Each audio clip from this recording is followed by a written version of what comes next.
Hello and welcome to the Westerosi Free Folk Project podcast. I'm Ryan. I'm here with Mark. How's it going, guys? You can check out our old podcasts at www.wildlingsports.com. Check out old podcasts on the NFL, Game of Thrones articles. Today we're going to be reviewing Game of Thrones, Season 6, Episode 4, Book of the Stranger. Before we jump into the episode review, we're going to play a little game. As we move throughout the seasons, we'll keep a running total here. So Mark and myself have each thought of two questions.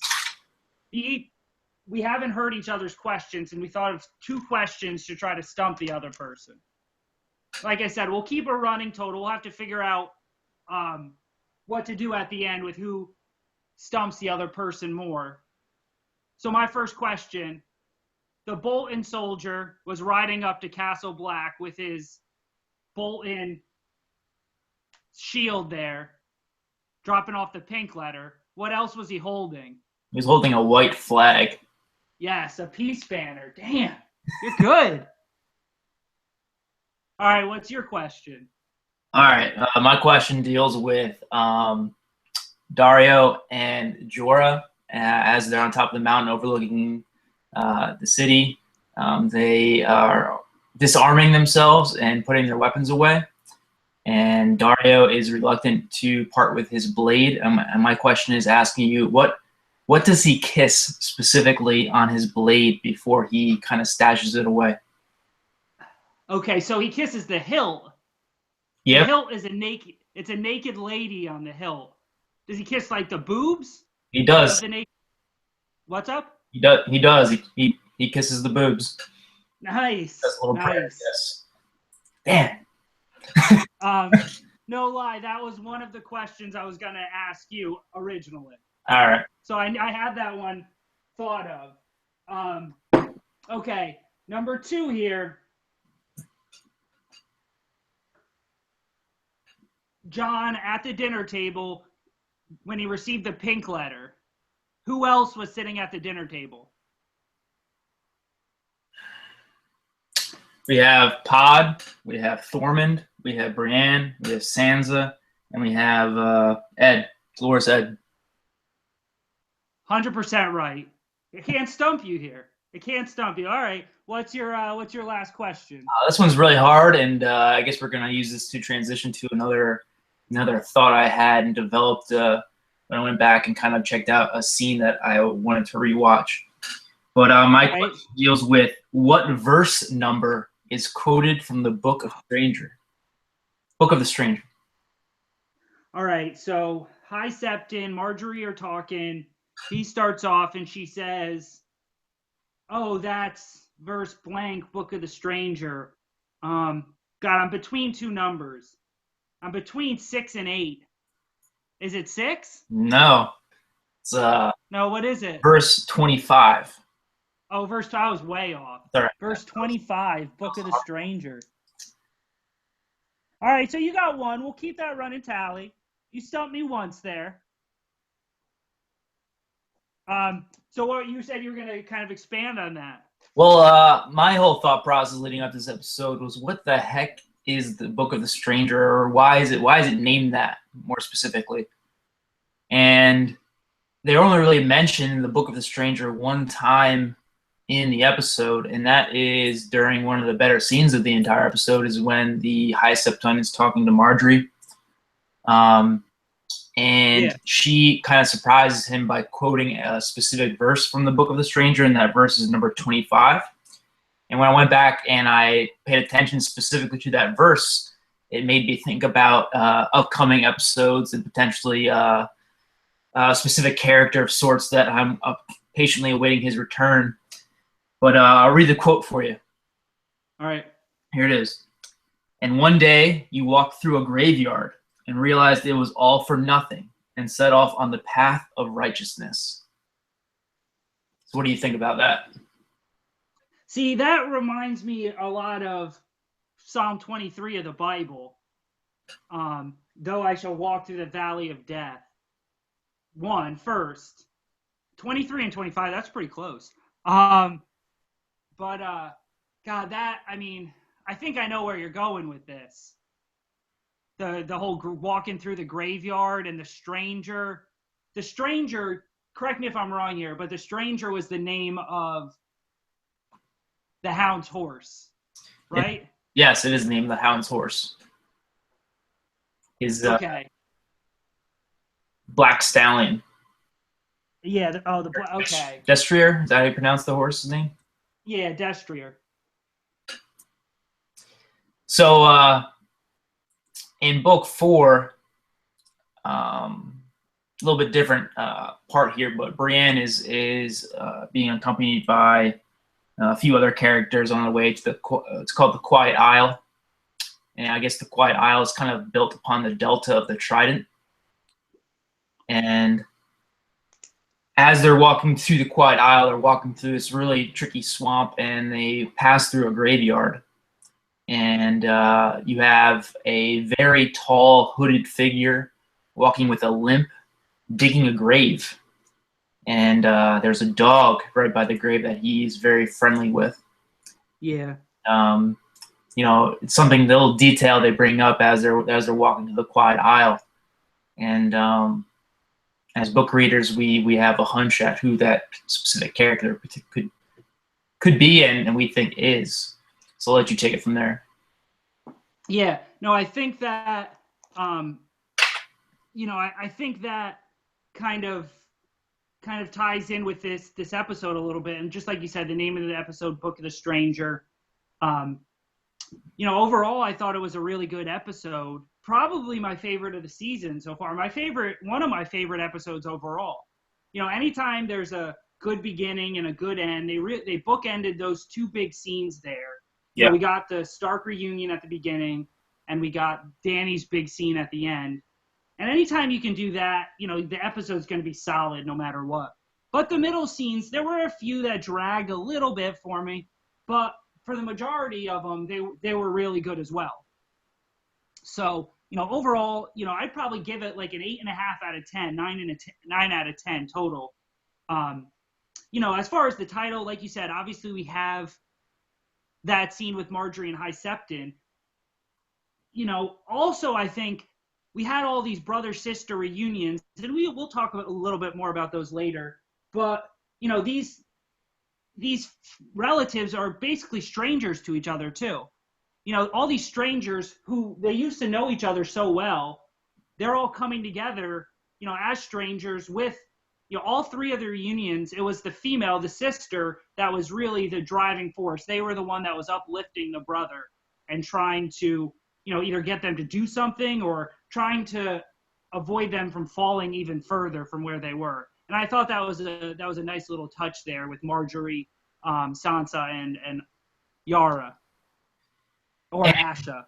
And going back to that quote and from the Book of the Stranger, and I think you brought up a very good point there about how the 3 reunions were all brothers and sisters. In each case, you have the sister being the more powerful figure, and in this case, basically encouraging or help bring back their brother. And you're right, they are indeed strangers. And that quote is kind of applicable because you have Jon setting off on a new path. You have Theon setting off on a new path. And you have Loras Tyrell, who just seems lost and beaten and broken down and just at the point where he's willing to give up. And Marjorie's basically pleading with him not to give in because that's what they want. So I thought it was a very powerful episode. I thought it was one of the best episodes since Hardhome. So yeah, I'd rank it up there in probably like an 8 out of 10. About as good as it could be without having this major battle or particular focus in the episode. That was very they shorten the amount of actual scenes that were in this episode. Usually there's anywhere from 15 to 17 scenes, somewhere around there, specific location changes. There are only about 10 or 11 in this episode, and they really kind of extended how long we spent there. We're almost 10 to 12 minutes into the episode, and we still haven't left the wall. And we'll just jump right into the wall. That was the first scene. It kind of starts with Ed and John talking there. Ed brings up a great point, which I wanted him to bring up, and I think the viewers were thinking too, is John, you're leaving, and you were at Hardhome, like you said. This grand attack that's coming, and John, he just doesn't want to deal with it anymore. He's almost broken to a point where he doesn't really care about that. He just wants to go south someplace warm and just chill, maybe Dorne, I don't know. And just kind of hang out there. And then obviously we have the big Jon Sansa reunion and Brienne and Podrick.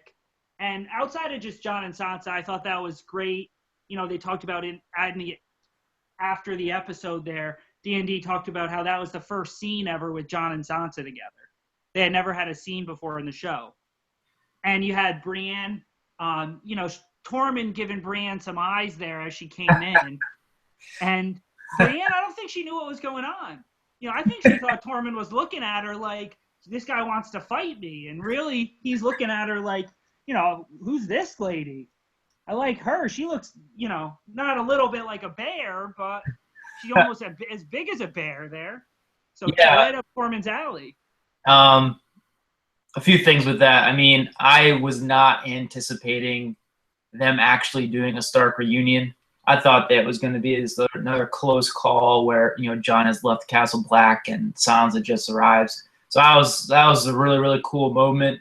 I kind of jumped out of my seat and was like getting closer to the TV screen. Oh my, yes. I was like so excited and so pumped for that moment. And I thought they did it really well. There was no really words. It was all just emotion and pure joy. It looked like upon Sansa's face when she finally hugged Jon Snow. And here's this brother who was a bastard and like an outcast who was hated by her mother. And now she kind of looks at him as potentially the future of their house and future warden of the North. In her eyes, a surviving son of Eddard. So I thought that was a very powerful scene. I really enjoyed the brother-sister talk afterwards by the fire. They're kind of going back and forth and joking and laughing around, and then obviously Sansa obviously starts to plead with him to rise up and to take back what's rightfully theirs. So we'll get into that in a little bit, but going back to Tormund and Brienne, I laughed out loud numerous times whenever Tormund was putting the eyes on Brienne there pretty seriously. And you're right, at first she's like, what the heck is going on? But you can tell Tormund definitely has the hots for this tall, beautiful blonde in armor with a Valyrian steel blade. Mm-hmm. And Tormund's obviously pretty excited. The dinner scene where he's biting into whatever that was, like a piece of bread or like a pork chop, and he's giving her the eyes, and she's just staring at him like he's this creature. Yeah. He's the complete opposite of Jaime. And we saw her and Jaime, and that's like the complete opposite. Still have a lot of similarities, but as far as how they carry themselves.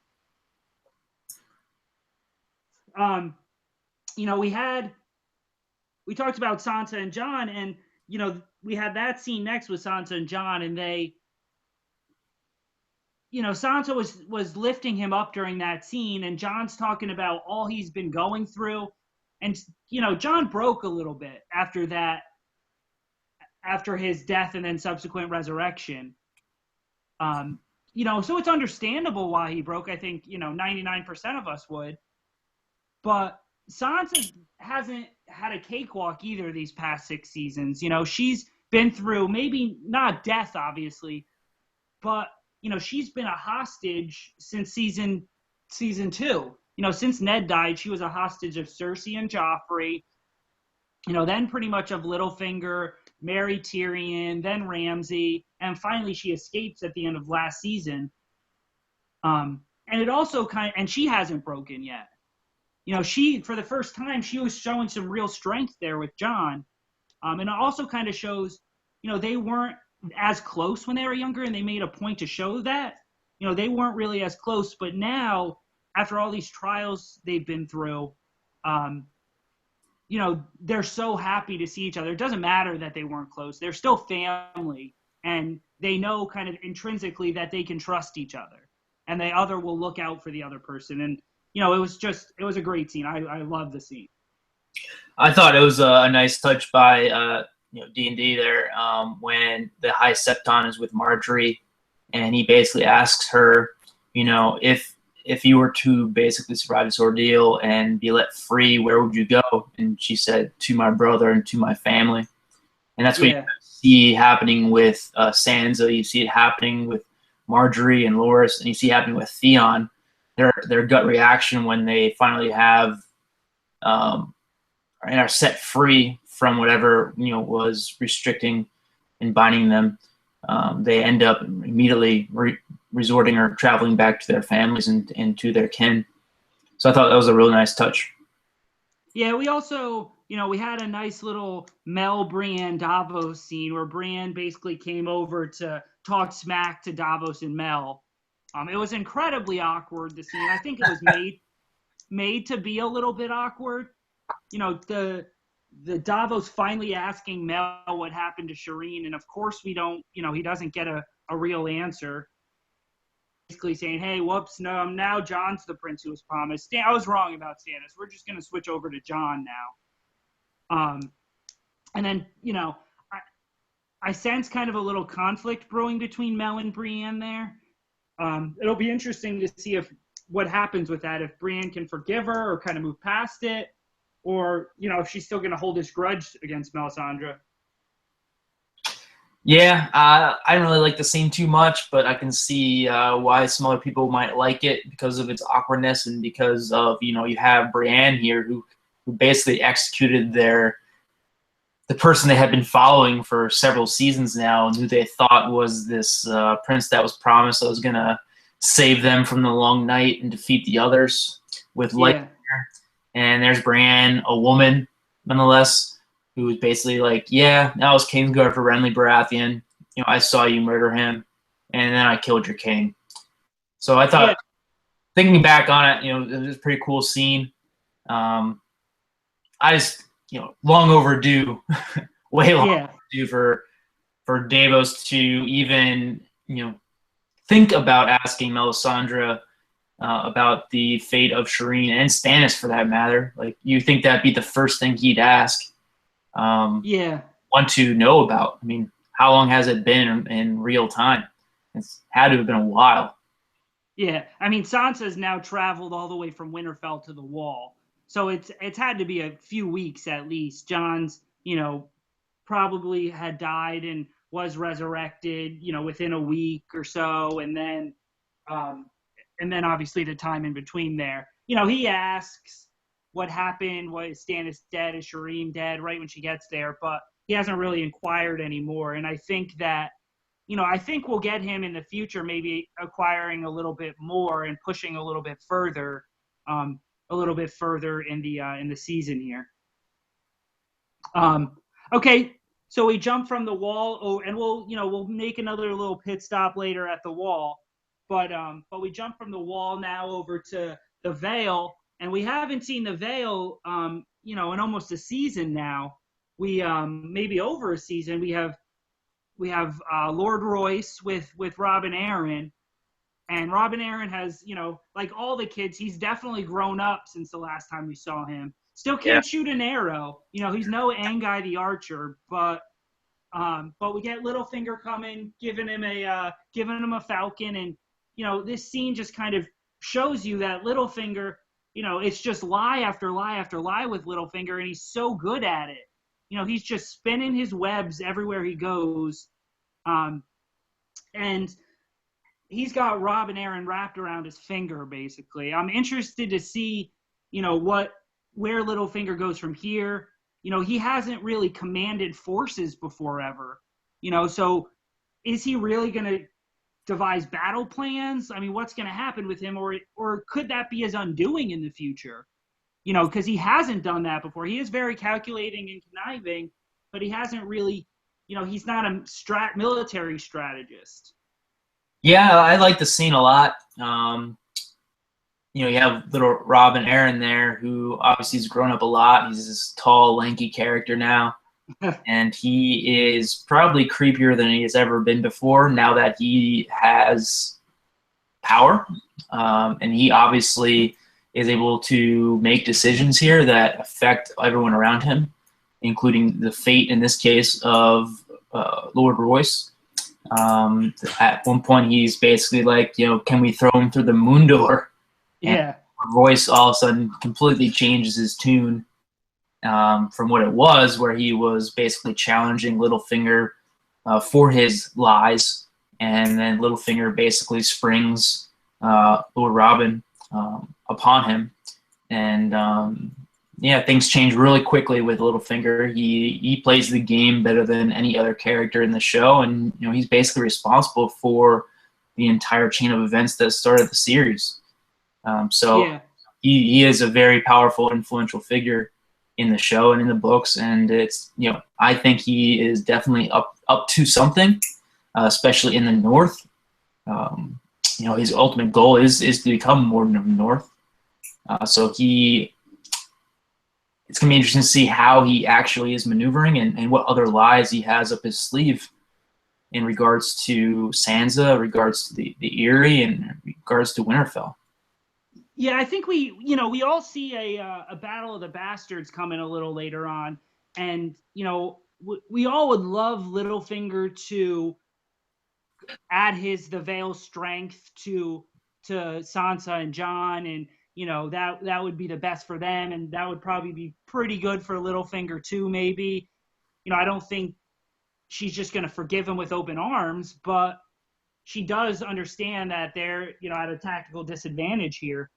But I don't think that's exactly how it's going to play out. It rarely happens like we expect it to happen. I could see, him doing somewhat similar to what he told Sansa he was going to do with Stannis and Ramsay. Let them two battle and then just kind of swoop in and clean up afterwards. Just because Robin Aaron's letting him marshal his forces doesn't mean he's going to, do exactly what he set out to do originally. Instead of the late Walder Frey, it's going to be the late Lord Littlefinger. He's going to be late to the party and come in and try to benefit from the scraps and what's left. But yeah, I kind of see that happening too. Littlefinger coming from the south, while Jon and whatever forces he's able to muster kind of come from the north. Anything else about the Vale here? Not really. I'm just really interested to see what happens next week with Sansa and Littlefinger, obviously miraculously all of a sudden being together again. They're really pushing the story forward here because of time.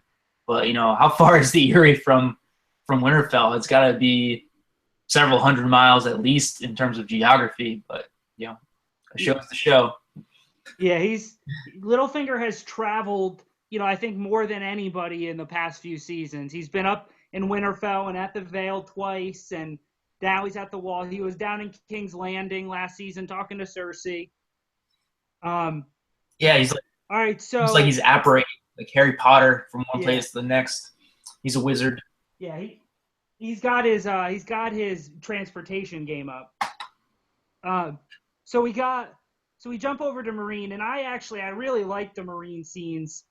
I was looking for a little bit more action from the Meereen, and though it wasn't fights in the street, I enjoyed these scenes. I think it was a great kind of juxtaposition with the little small council they were having versus the small council in King's Landing was having. They're actually having different ideas and arguing over things that matter and affect people. Whereas in King's Landing, they're arguing over things that affect them personally. And even Olenna says, I don't care how many people die as long as it's not us. Though everyone may not agree with their strategies, they're all looking out for the people of Meereen, it would seem. So you have Varys, Tyrion, Grey Worm, and Missandei there. They're all kind of talking about what to do, and then they have the meeting with the good masters of Yunkai, Volantis, and Astapor there. You got a couple callbacks from some of those masters we met earlier in Yunkai and the guy who bought Tyrion earlier. Yeah, that was a nice touch. Yeah, that was nice. And then you obviously you have Tyrion's plan, his 7-year plan, let's say, and then you have the throne room with the freed slaves, and Tyrion and Missandei and Grey Worm kind of arguing. I like how Varys kind of disappeared a little bit, and then it was all of a sudden just Tyrion versus Missandei and Grey Worm. I really shout out to Grey Worm's acting there, because you could tell just by his body language how frustrated he was. He didn't have to say anything. His shaking and just him grabbing Tyrion, you could just tell how frustrated they were. And, I would like to see Grey Worm and Missandei come up with a better option than what Tyrion has here. They don't have the military force to just go attack these three cities. They might have the force when Dany gets back, but Tyrion doesn't know that. I could see this not playing well for Tyrion in the future when Dany comes back. Yeah, that's the question I had for you too. How is Dany going to react to this 7-year plan that Tyrion has established, where he basically allows them to keep slavery for 7 more years, while Dany's whole moniker is the breaker of chains, where she's freed all the slaves of Meereen and wanted to free the slaves of Slaver's Bay. So it's interesting to see, what is her reaction, and what role is Tyrion going to have moving forward when she comes back? Or is Tyrion smart enough to kind of realize that she will be back, and once she is back, the game's going to change a little bit? And is he just buying time by compromising with these people to kind of stave off the Sons of the Harpy and any effect they're having on Meereen, so they can kind of catch their breath and get things in order for her eventual return? And this time she's going to have a whole Khalasar on her back. Yeah, I don't think Dany doesn't seem to be the most compromising when it comes to her views. She is an all or nothing type of person. She's going all the way. She's going to come back and she's going to want to just crush the slavers, and that didn't work when she crushed Astapor. She crushed Yunkai. Well, she didn't crush Yunkai, but she made them free all the slaves and stop slavery. But both of those cities have started slaving again. So it didn't work in a long run type of approach. And I think Tyrion's plan had a long run was his thinking, but like you said, it's also a kind of buy some time until Dany can get back, or we can at least figure out what's going on with Dany. And she gets back, though she might not agree with it and she might not go through with it. She did put Tyrion in this position, and she did make him advisor. So I think she would kind of, be okay with whatever he's did when she was gone. She may not follow it in the future, but I don't think she'll hold him accountable for those things. Yeah, I didn't really like how Varys didn't play a part at all in that entire discussion. But I chalk it up to just the sheer amount of respect he has for Tyrion and negotiating and compromising on the deal. So I kind of look at it from that perspective. But I would have liked to have seen Varys kind of have a part there, in some way. But you're right that Missandei and Grey Worm, they played really, really good roles. Grey Worm, admittedly in the past, hasn't been the best of actors, but he did play a really good role here with the tension on his face and his clenched jaw as he kind of just grimaced his way through that entire discussion. And then Missandei too, when Tyrion brought in the prostitutes, you could tell that she was very unnerved by that. But in the end, they kind of give in to Tyrion's way and they back him up when he's talking to freed slaves. And I think that was the most important thing there, that publicly they back him. They don't want to show the dissension to the public, but between them, they'll let Tyrion know. And I think that's also kind of a good sign for the future too, that Missandei and Grey Worm aren't scared to relate their views now. They're not scared to give their opinions. You remember that first scene when they're talking about how to raid Yunkai, and Dany literally has to ask Grey Worm to give his advice. Well, what do you think? You're the leader of the Unsullied now. and he just says, yeah, that's a good plan. He's in a comfortable position now where he can give his advice, and she can get this advice from all these different positions, like you were saying last week. Yeah, I thought and as a side note with Miss Sandy here, she has now jumped up the hotness ranking. She's got to be number 1 or 2 in the show right now. As a side note. Yeah, I mean, who else is there really? I don't know. She's all the way up. Else has been beaten and broken down, and she maybe had the biggest increase this season, and I'd say Melisandre maybe had the biggest drop off this season. All right, so then we stay in Essos, and we move over to Vase Dothrak. We got Jorah and Daario kind of walking into the city here. Like you said, he gives over his naked lady hilted dagger there, or he doesn't give it over, and he catches Jorah with the grayscale. And I don't know, now that Dany comes back, is he gonna tell Dany about Jorah's grayscale? Is he gonna let Jorah be around her, knowing that it is contagious? Now, whether Dany can get it or not, who knows with all her superpowers. But I think it's going to play an effect in the future here. Yeah, I mean, it's kind of like the one thing in all of the known world that really freaks people out to the point where they exile people to Old Valyria to kind of live out their days and slowly go crazy and become a stone man. So, obviously he is a former slave who was a member of the Second Sons, and he, I'm sure has heard tales of grayscale and its effect on people. And he is all about protecting Dany and his interest in Dany. And he, obviously sees Jorah as a threat to their entire relationship. So I can definitely see him going out of his way to kind of expose Jorah as having grayscale and potentially maneuver to have him pushed to the side. But I think Jorah has really redeemed himself in Dany's eyes over the course of the past few episodes, and kind of cemented his place by her side for the immediate future until this grayscale kind of gets out of hand. Yeah. Oh, yeah. And I think, I haven't loved the Daario and Jorah scene so far this season. We got the one earlier, I think in episode 1 or 2. I didn't love this scene. It was okay. We get them sneaking into the city, killing that one guy. Jorah, I was a little disappointed with his fighting skills against Aego here. Daario comes back and obviously helps out Jorah a little bit. And then we get Dany talking to the Dash Khaleen, and it seemed like the Dash Khaleen were finally coming around to her there. And she meets up with Daario and Jorah and the other Dash Khaleen that went outside with her, and that's obviously where they're formulating a plan for later. I think this was very much a setup scene for the last scene of the episode here.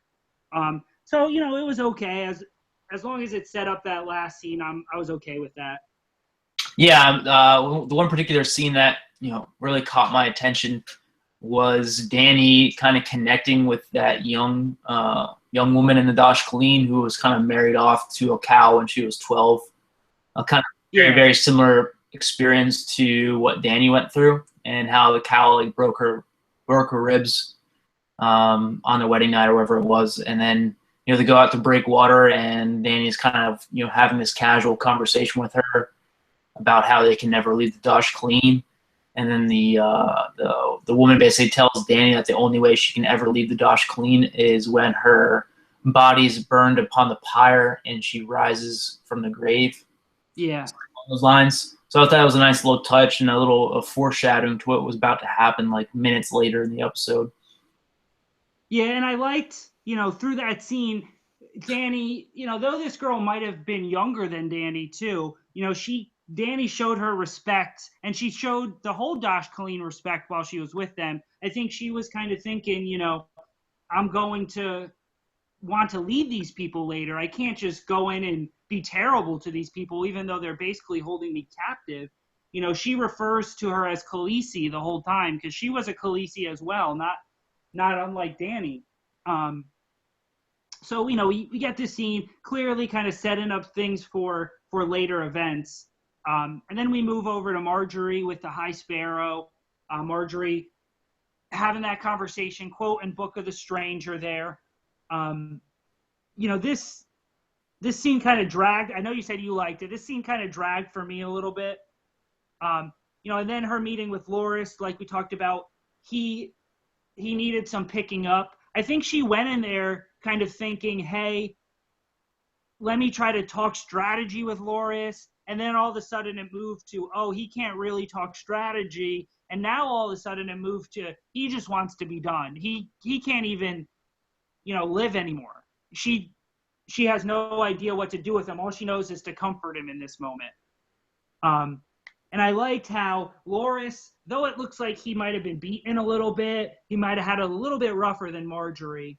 You know, he has been in there. Cersei's been in there. Marjorie's been in there longer than Cersei and just as long as Loras. And she hasn't broken yet, unlike both of them.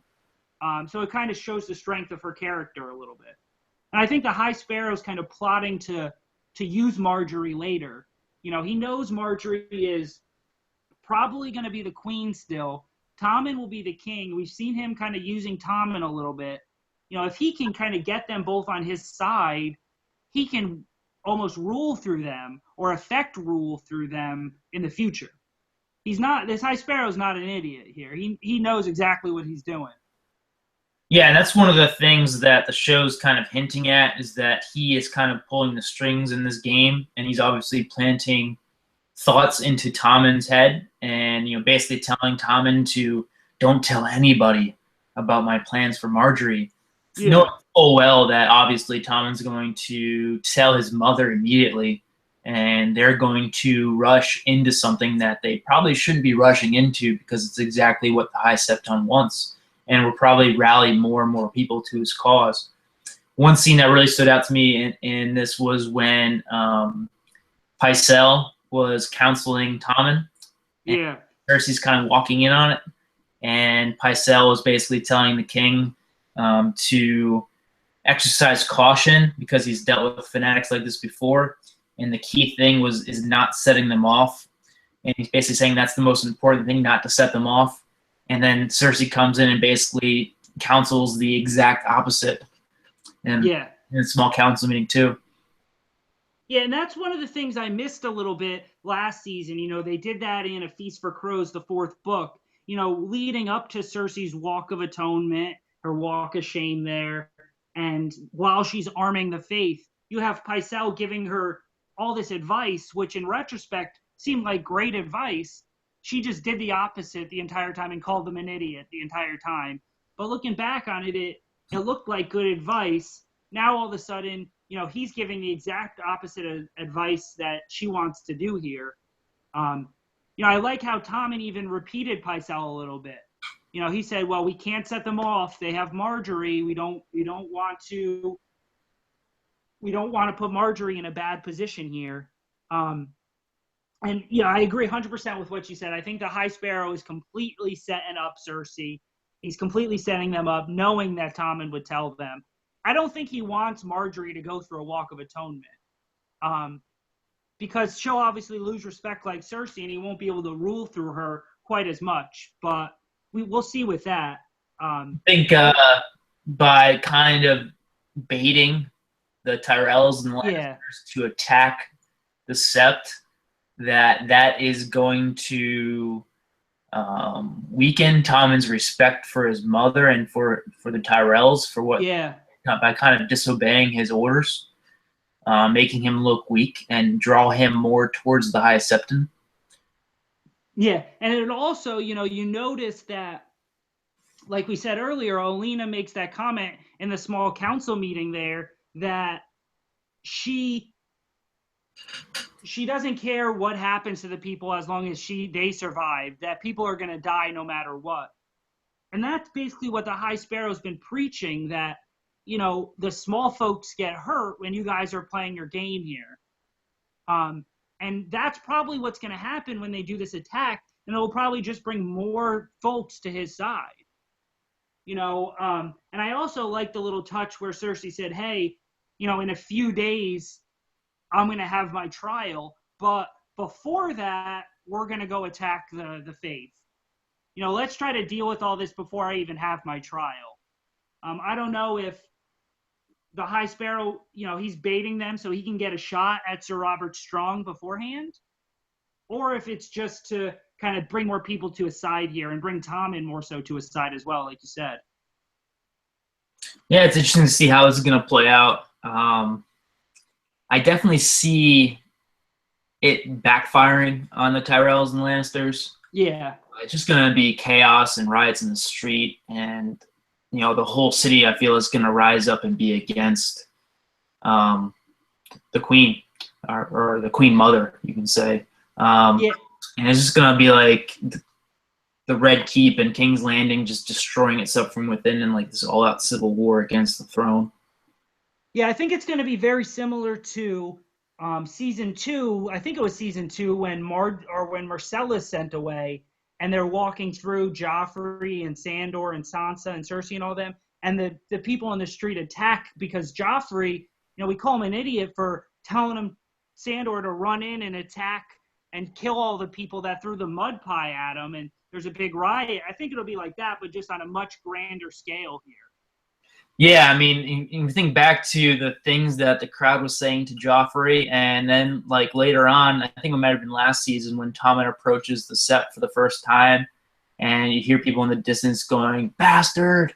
Yeah. Abomination!" All these things. So they obviously don't like Tommen at all. But I don't know. I think he has a part to play yet in the eyes of the High Septon, and is part of his grand plan. I call him Baylor the Blessed 2.0. Yeah, and well, it's interesting with Marjorie too, because it's kind of the opposite with the small folk. They yelled at Tommen, but they always seem to love Marjorie. She went through there, she helped the orphanages. Yeah. She was bringing the food in for everybody. So it'd be interesting to see how the small folk play with that. And you remember, it's the Tyrell army that's coming in. And I forgot for a moment too during that small council meeting. I forgot that Lancel was Kevin's son. I like how they brought up Lancel's name again. We'll probably see him in an upcoming episode or two. Yeah, that whole part made me think about what a sorry state the entire Lannister family line is in. That you have Tywin dead, obviously. You have Kevin, whose only son is a member of the faith, and you have Jaime and Cersei, who've lost 2 out of their 3 children, and then you have Tyrion, of course, over in Meereen, and then you look at the opposite. You think that the Lannisters are winning this whole game, but most of the Starks are still alive. Yeah, they just haven't come together yet. Yeah, and they don't. They haven't been. They had a position of power at the beginning, but they've obviously been spread out and lost that position of power. But, we see them starting to gain a little bit back. Sansa and Jon come together. They gain a little bit of an army there. The King's Landing scenes so far this season have dragged a little bit for me, not to a point where I find them bad, but they've dragged a little bit, but I think it's kind of a slow build here.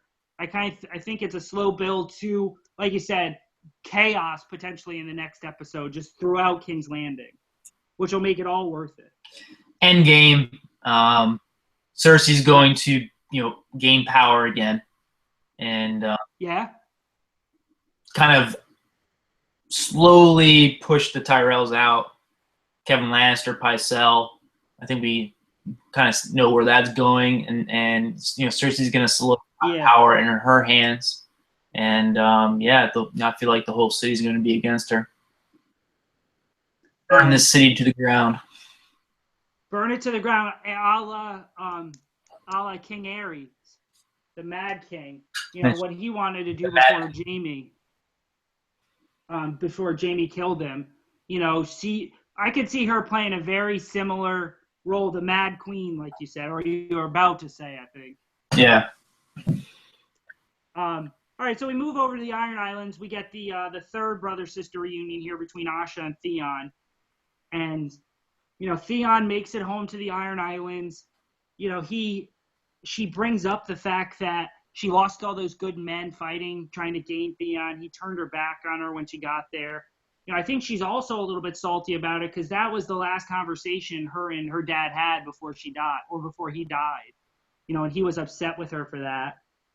He blamed her for losing some of the strongholds in the north because she took all those men there and disobeyed his orders. So, she is obviously a little bit upset. Her and Theon never really had a relationship.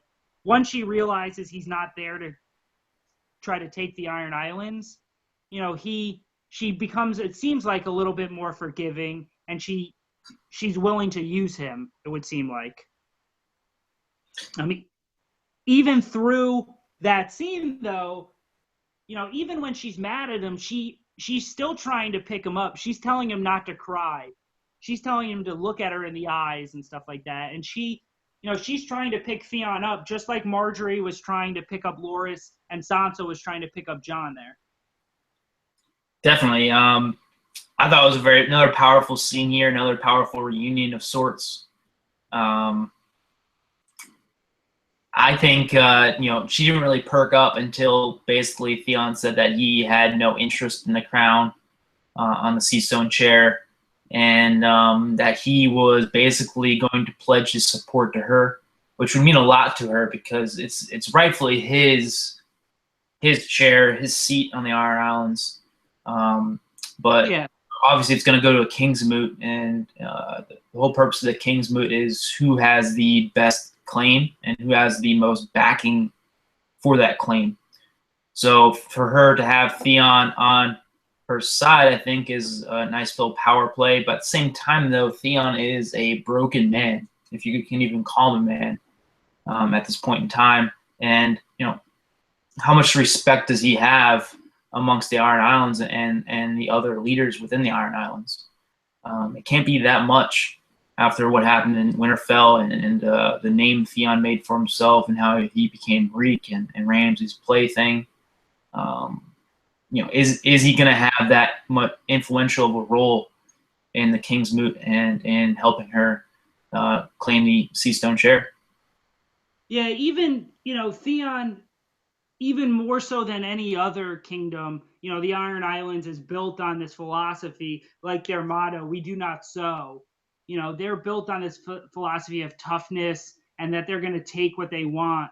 And Theon has almost turned into the exact opposite of that. Now we see him slowly, we saw Theon slowly turn back to Reek, and now he's slowly turning back to Theon, it looks like, a little bit again. I don't think but he's not going to demand respect from everybody just because he's the son of Balon Greyjoy, like some other kingdoms where,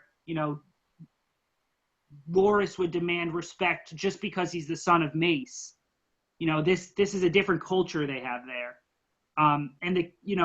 We got this King's Moot coming up.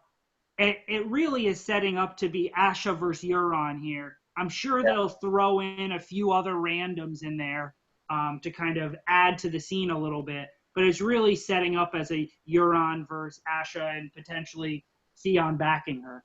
Yeah, it's kind of reminiscent of the scene at the Night's Watch when they're electing a new Lord Commander.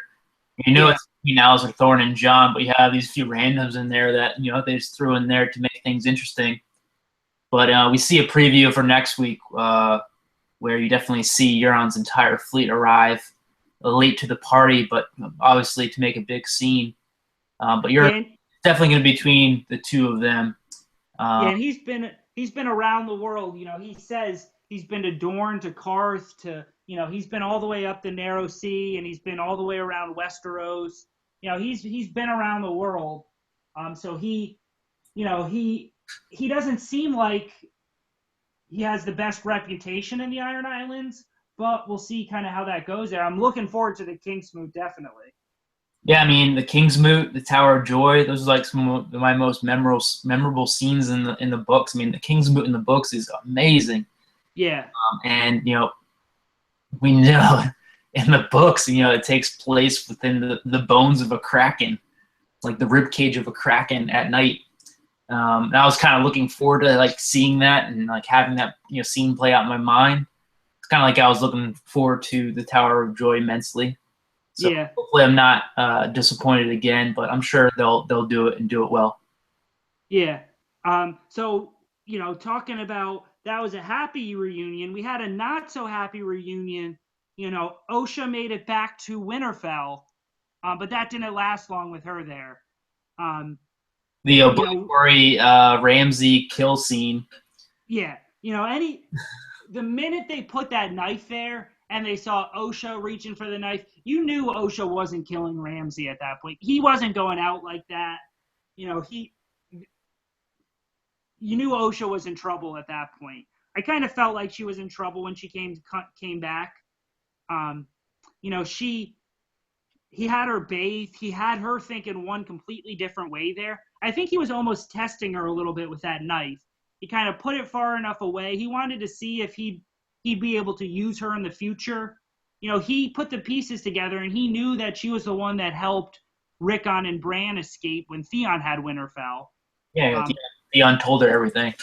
Yeah. So he maybe was testing her to see if she'd be able to help him at all. The minute she went for that knife, though, he knew it was going to be the end of OSHA and her story. She had 2 scenes this season, though.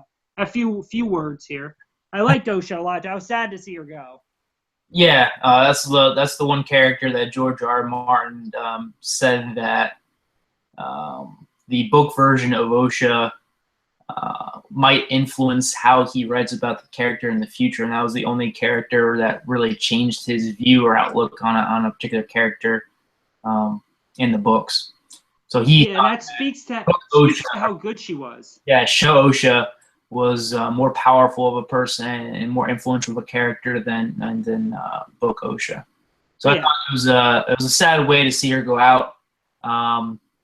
I thought it was interesting how she kind of thought that she was playing him like she's used to doing, but we kind of see Ramsay being this pretty big important player in the game now, where he's able to really manipulate things and kind of always get what he wants.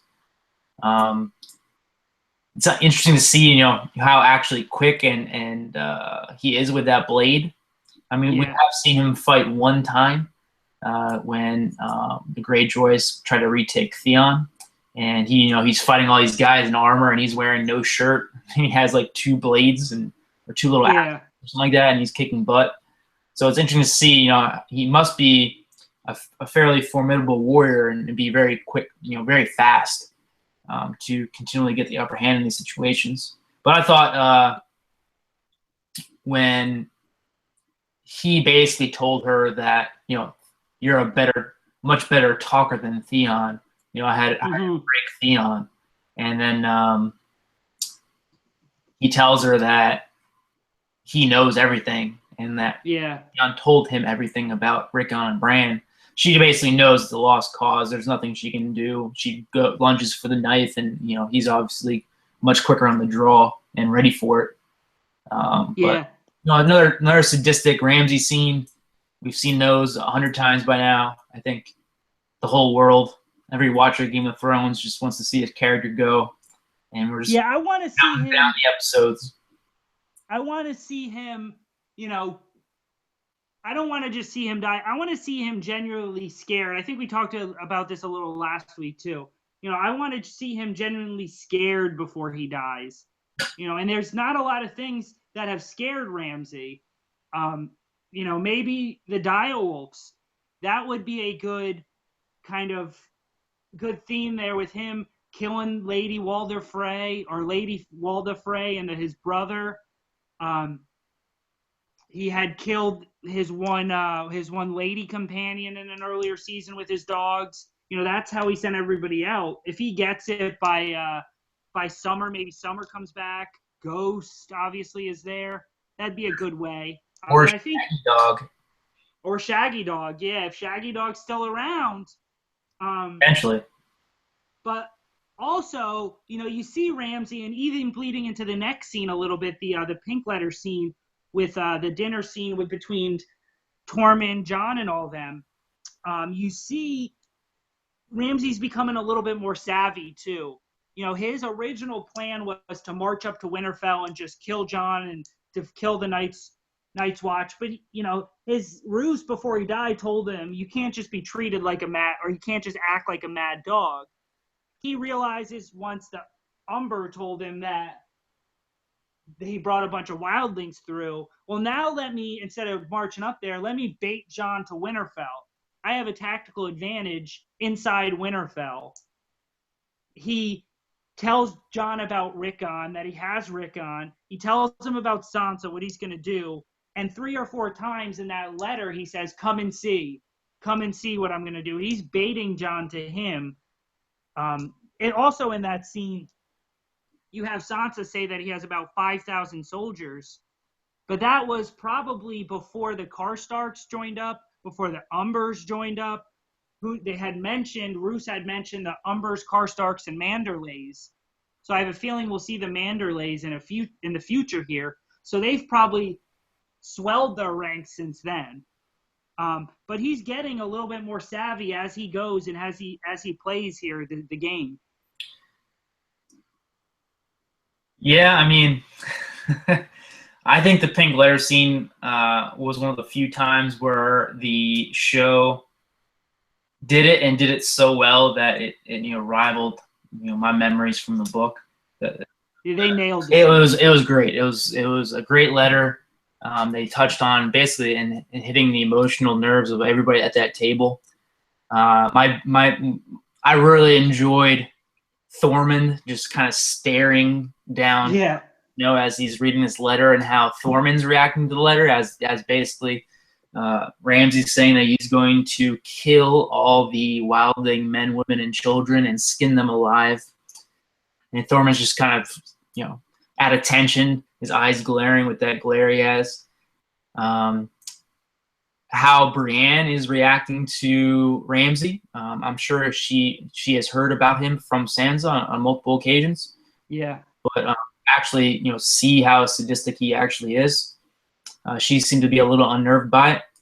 And then Jon, he couldn't even finish the letter. And there's Sansa, the more powerful, influential figure here. Theme of the whole episode here, the women, having power and influence over the things and really taking charge. He grabs the letter out of his hand. Yep. And finished and basically reads aloud about how his whole army is going to rape her. Really powerful scene.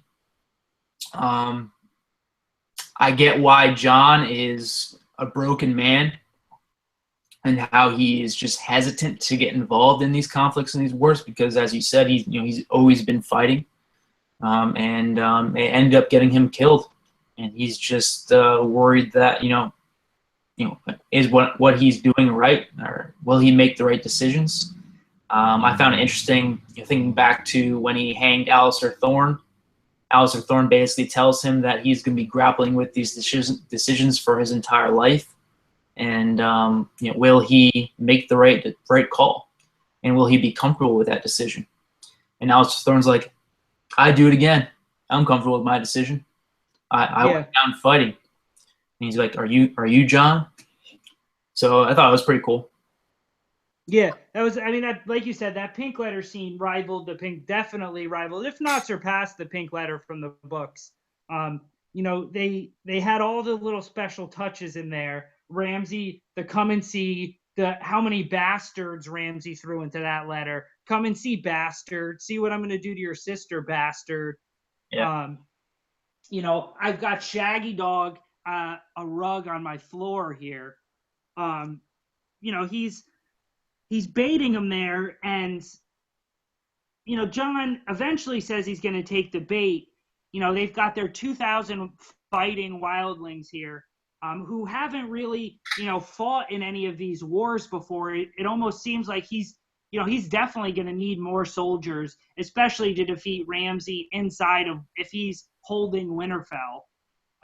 We saw Theon kind of say in the earlier seasons when he held Winterfell that 10 men inside Winterfell was worth 500 outside. Yeah. So we know that he's going to need a lot of men, more than the Boltons have.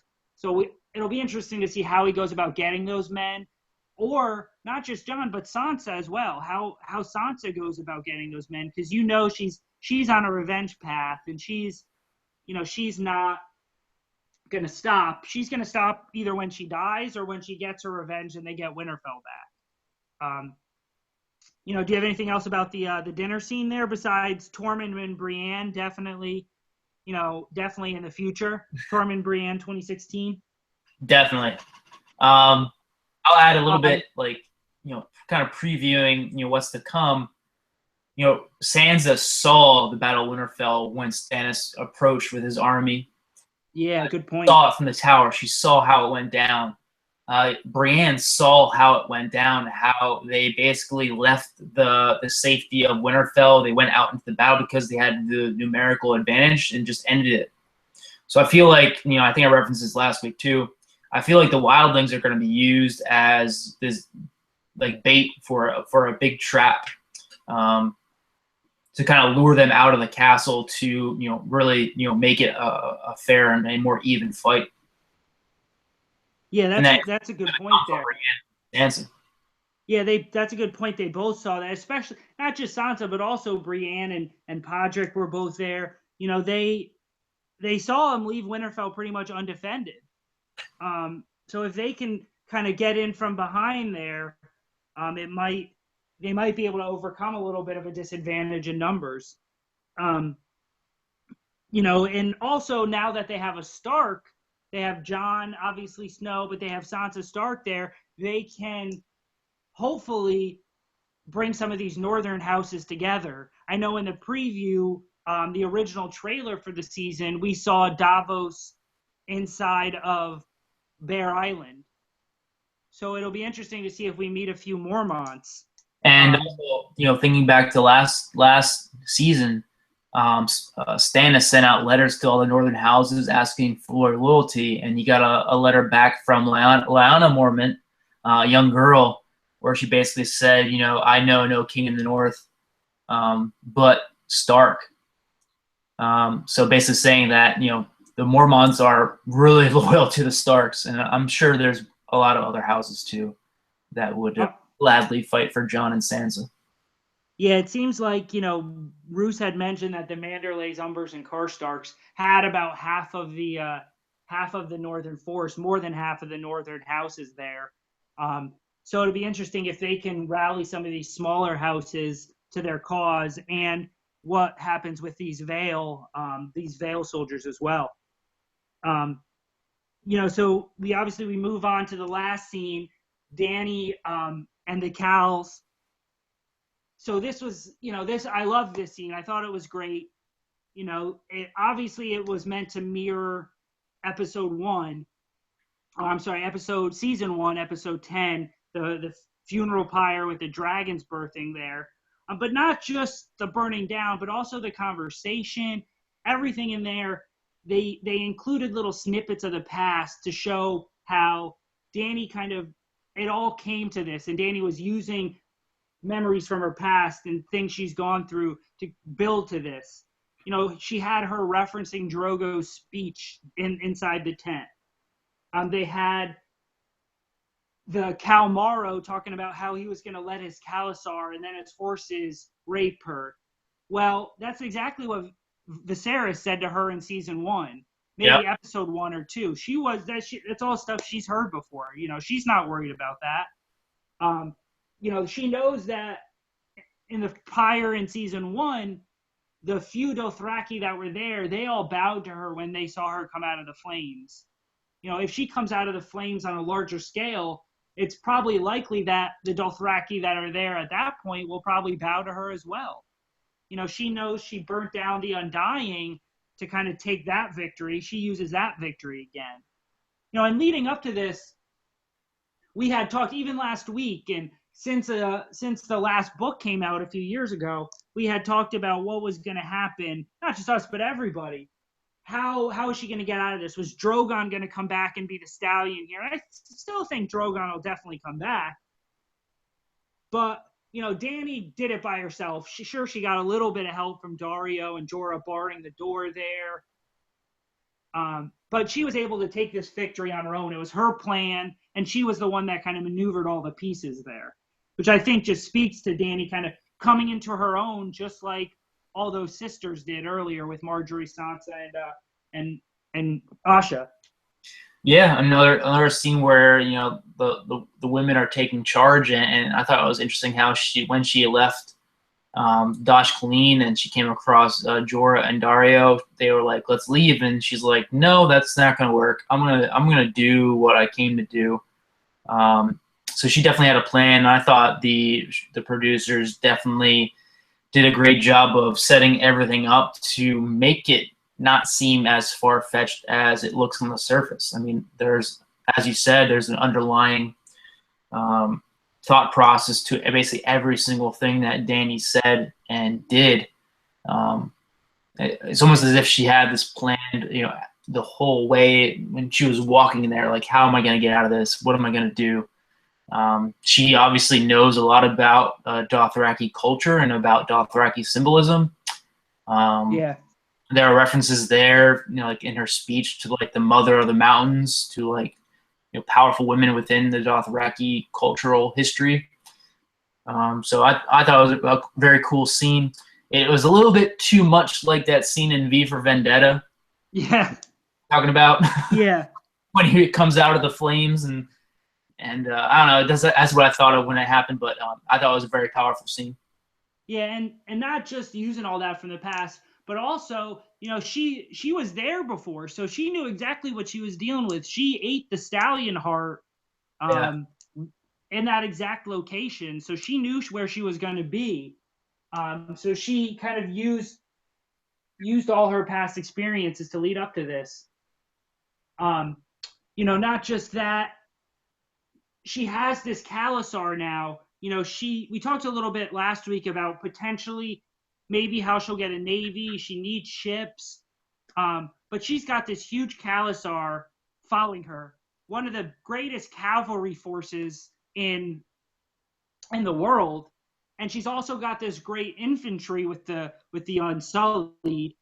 And she's also got, maybe about 1,500, 2,000 second sons to kind of use as a rogue unit here. If she ever gets to Westeros, especially with a strong navy, she'll be a formidable force for anybody there. I kind of anticipate her getting to Westeros, but maybe there being nothing left when she gets there. Or not exactly what she's thinking she's going to need to conquer. It's going to be Dany and Dany's forces versus combined with the North versus the army of the dead. Yeah. Ice versus fire. But yeah.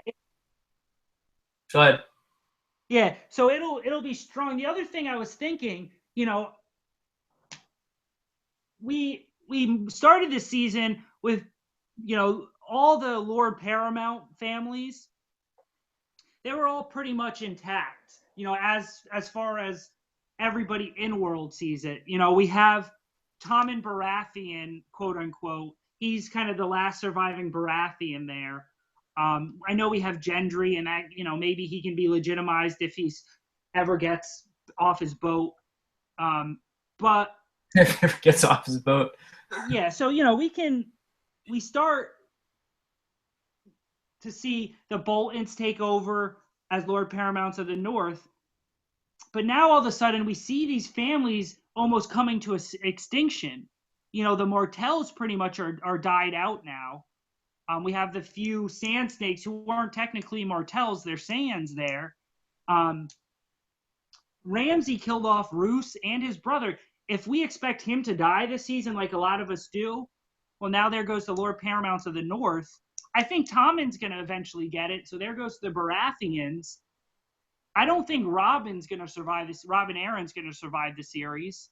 So now, probably the season, probably not the series. So now there goes the Aarons. I could see a lot of these houses dying out, potentially even before Dany gets there. By the end of the season, we could see 3 or 4 of the major houses of Westeros, which has been around for almost hundreds, thousands of years, be wiped out. Yeah, I mean, in terms of like main characters on the TV show, I'm sure, there's lots of cousins and second cousins and, extended family that we just don't know about that could, fill in those positions. But you're right. I mean, the hierarchy within these families is on its way out, and it's almost as if when Danny arrives, she's going to kind of finish breaking that wheel that she referenced, okay, and use chaos as a ladder to kind of, assume her position as the ruler of Westeros. But the little tiny problem with the others coming down from the north and how that's all going to go down. Yeah, and moving into kind of the scene, the preview for next week, we get a little shot of the others and Bran. I'm excited to see that. I have a feeling, from the look of the preview for next week, it looks like Bran might disobey the Blood Raven, the Three-Eyed Crow, a little bit, or he might hop in somewhere he's not supposed to. It looks like he might get stuck a little bit there. And from the view, it looks like the Night's King sees him there anyway. Yeah. The episode's called The Door, and yeah, you're right. It's almost as if he's directly disobeying Blood Raven and the Three-Eyed Crow and going rogue and, going through a potential door where he's not supposed to go. And it's almost as if the entire army of the dead, along with the others, basically see him and know he's there, which is, I think, a precursor to that whole thing is, the Tower of Joycing when he called out to Eddard and Eddard turned around. I feel like, that was just all set up for what we're going to see next episode with Bran. They're going to know he's there. And, I think he's going to make it out alive, obviously, but, it's kind of whatever advantage the children of the forest had, whatever advantage the Three-Eyed Crow had when it came to the Night's King.